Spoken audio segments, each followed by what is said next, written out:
Welcome, adventurers. I'm Heather Martinson, founder of Celebration Education, where we provide adventure which inspires creativity and leads to possibility. Today I'm going to be talking to you about how you can use Celebration Education as a full curriculum, a very rich curriculum, one all without textbooks and worksheets, where you learn through experiences. So I'm going to try to keep it all in down to 20 minutes. So I'm going to be skipping some things. If you want to know more about any of these things that I'm going to be talking about, just ask. You can message me or you can put a comment on this video and just let me know what your questions are, and I'm happy to help. So I'm talking today particularly to families who are already taking our classes. You can still listen in if you don't, because there's still a lot of good for you here. But the families who are taking our classes are the ones who would benefit from this the most.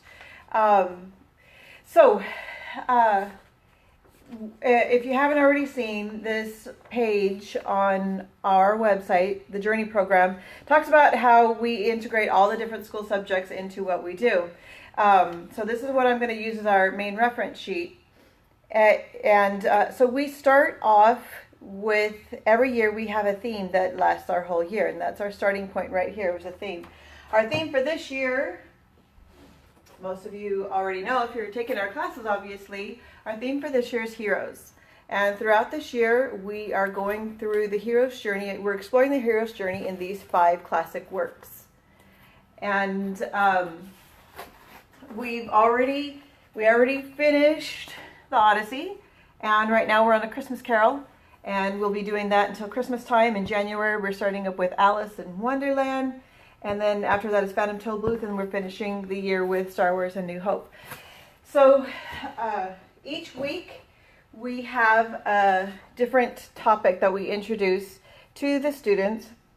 Weekly topic, that's when they come to class and they have these activities that are fun and interesting for them to experience. They're all hands-on type of learning experiences instead of just sitting and listening to lecture and filling out worksheets, but they get to actually participate in the concepts that we're introducing to them. The idea being that once we introduce a concept to them, usually a fun topic, like this week it's England, because A Christmas Carol happens in England.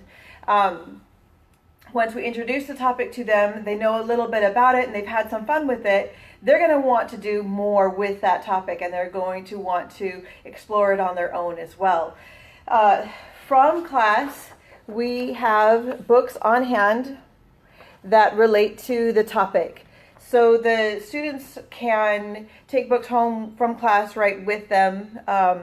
This week we have, for example, some books about England and the royalty, and even chess, because it has comparisons to a royalty type thing. We were talking about castles and Stonehenge, and these are all books that we have on hand. The kids could take home with them, so you don't have to bother going to the library, but they can further enjoy the topic at home using the books that we have right here in class.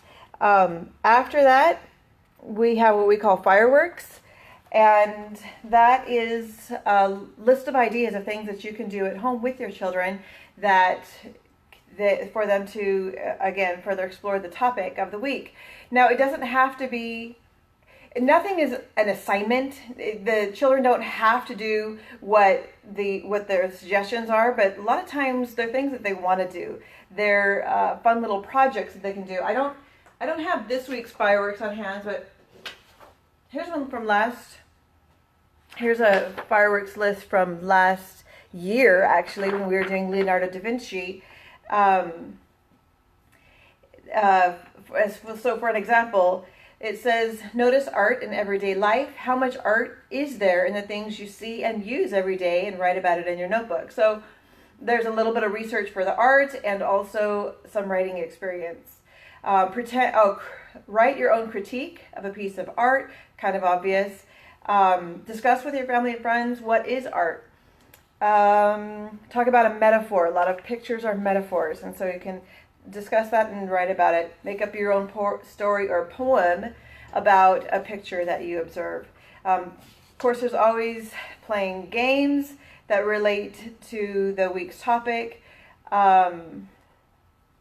This one has a coloring book page and pointillism style. They had talked about pointillism in class that week. So it relates to what they're talking about in class, and also it's interesting that things that they can do at home that to further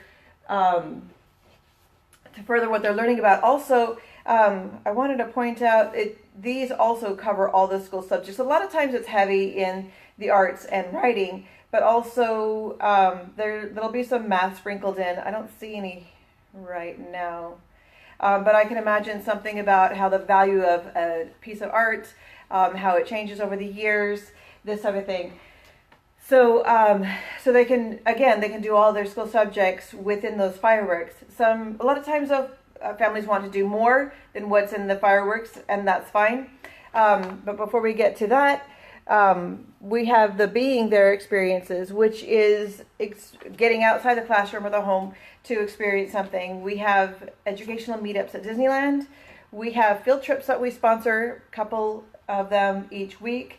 We host classes on a virtual Minecraft server, so that is at home, but it's stepping into another world, a virtual world. Those are all being there. Oh, and I wanted to point out too, if the students who are in our Premium Journey program, they get the books for free. They get the field trips for free. They're included with a Premium Journey program. Okay, and the next thing on our list, and the field trips and the Minecraft also relate back to the topic for the week. So it's all a very strong and integrated experience for them. The next thing on here is the, wait, I already did fireworks, we're going this way. Journaling. Journaling is your language arts. And you can do all your language arts through journaling without the need for worksheets and textbooks. Here is an example of a journal that I put together for one of our students that just joined us.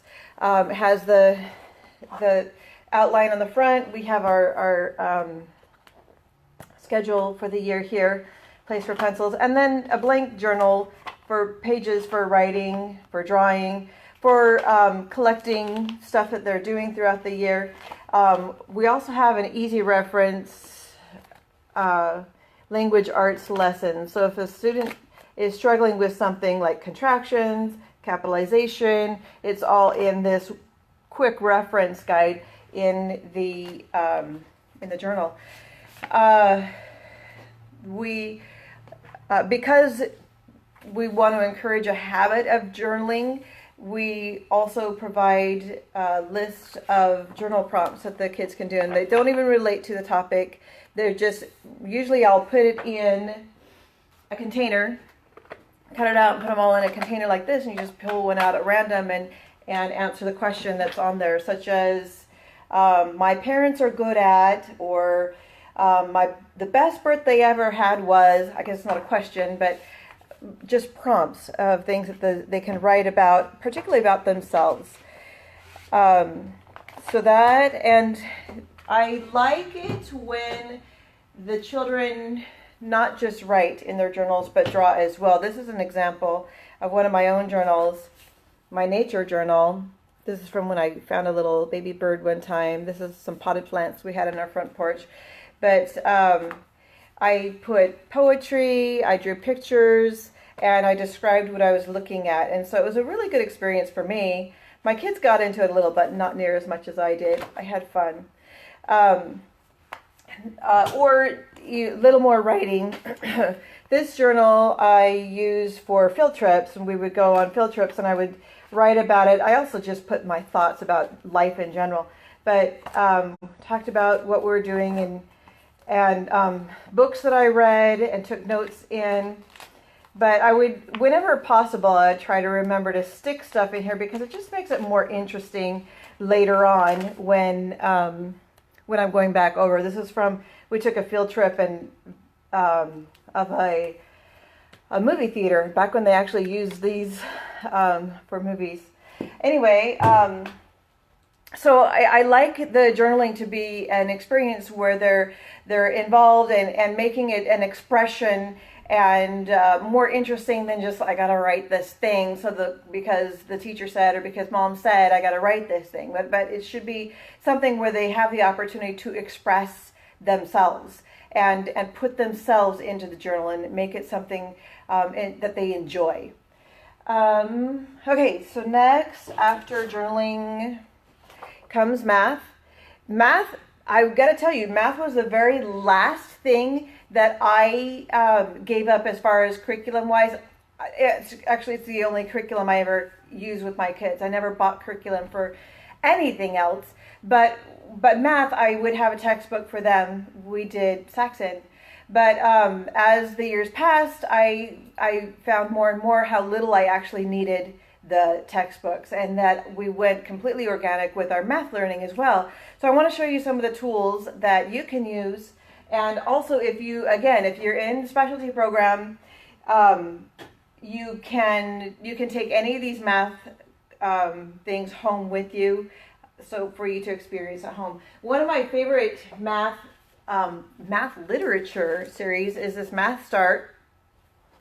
They have several different levels. I have levels 1, 2, and 3 here. So this one's just plain counting. This level 3 is making bar graphs. But what I like about these books is they're stories that the children will read a story and they enjoy it just like any other picture book. But by the time you're done with the story, they understand a math concept. And on top of that, at the back of the book, there's ideas of things that you can do to expand on the learning with your children. So I highly recommend the Math Start books for various math concepts. In addition to math literature, I recommend games. There's tons of games online, board games, any type of game that is basically for the purpose of repeating the math, the basics, like adding, subtraction, multiplication, division. These are the things that you need a lot of repetition with in order to gain a grasp of it and to have it stuck in your mind. So games are a great way to review those math facts. So, and then another great way for learning math is through projects. They don't have to be big projects, but simple projects, kind of like I was mentioning with art. If the children get to compare one art piece to another art piece and the different values of each one, and there's several different ways you can do math type projects. If you're interested in going that direction with your children, I can help you find some resources for you to be doing projects again instead of worksheets, because it's a lot more enjoyable for your children. And frankly, I think they learn it better that way than instead of just doing some worksheet that they don't like. So if it becomes enjoyable to them, they're going to want to do it more. They won't hate it so much, and they're going to be better at it if they are enjoying the process. So I encourage you to try to do math in what I like to call it more organic, more real life experiences, even with your math. Okay, beyond that, there's enrichment. We like to encourage the children to be involved in some type of enrichment classes. We believe that every child has genius and that they should be working on improving that genius. We don't focus so much on what they are behind in, but we encourage them to get and strengthen their strengths instead of focusing on their weaknesses. Because it is through their strength the weaknesses will be made strong. So we want to help them, whatever their intelligences are, we want to help them get into those enrichment classes that are suitable for them. Now, again, just like how our Premium Journey program families get to take materials home with them, we offer enrichment classes at our centers, 3 On our enrichment day, we have 3 classes in one day, and you can take all 3. But if, for some reason, if we're not offering any of the enrichment that your child needs, and you're in the Premium Journey program, talk to me, because I may be able to work something out with another organization in town where you can take your child, and I can Celebration Education can cover the expense of the enrichment off of our campus, somewhere else where your child is really needing the enrichment or something that we don't offer. So I would love to do that. So just talk to me about it. Let me know what you're interested in. And then the final thing in our circle is celebrate. We get together 6 times a year to have a larger experiences all together with the multiple locations, where we have a larger, like a celebration where we're celebrating our accomplishments and showing off what we've done and enjoying some enjoyable time together. Like, for example, in December, when we finish A Christmas Carol, we're going to have a little, what I'm calling Christmas with the Scrooge, because he was celebrating Christmas. He was in England, and so it'll be a sort of English holiday type of experience for that celebration. And the celebrations are, just like all these other things, are included for the families who are in our Premium Journey program. So I feel bad when families are in our Premium Journey program and they're not taking advantage of all these different resources that are available to you. So be sure to let me know when what you're interested in, or talk to your teacher, and I can definitely help you get hooked up with these resources. I don't want anyone to feel like they're being left out. So let me know what questions you have. That's basically it. If you feel like it's lacking in any department, maybe I didn't explain it well enough, or maybe you need something more for your situation, talk to me or your teacher. Leaving me a message, email, text, phone call, whatever. I want to make sure that you have what you need so you can continue having the fun and exciting learning experiences. You don't have to fall back on the worksheets and textbooks, which are dead and no fun. So, so let me know what questions you have, what struggles you have, and I'm happy to help anytime. So that's it for today, and I'm Heather Martinson at Celebration Education, where we've been learning outside the box since 2006. I'm looking forward to many more years to come. Okay, it's been great seeing you guys, and I'll see you around. Bye.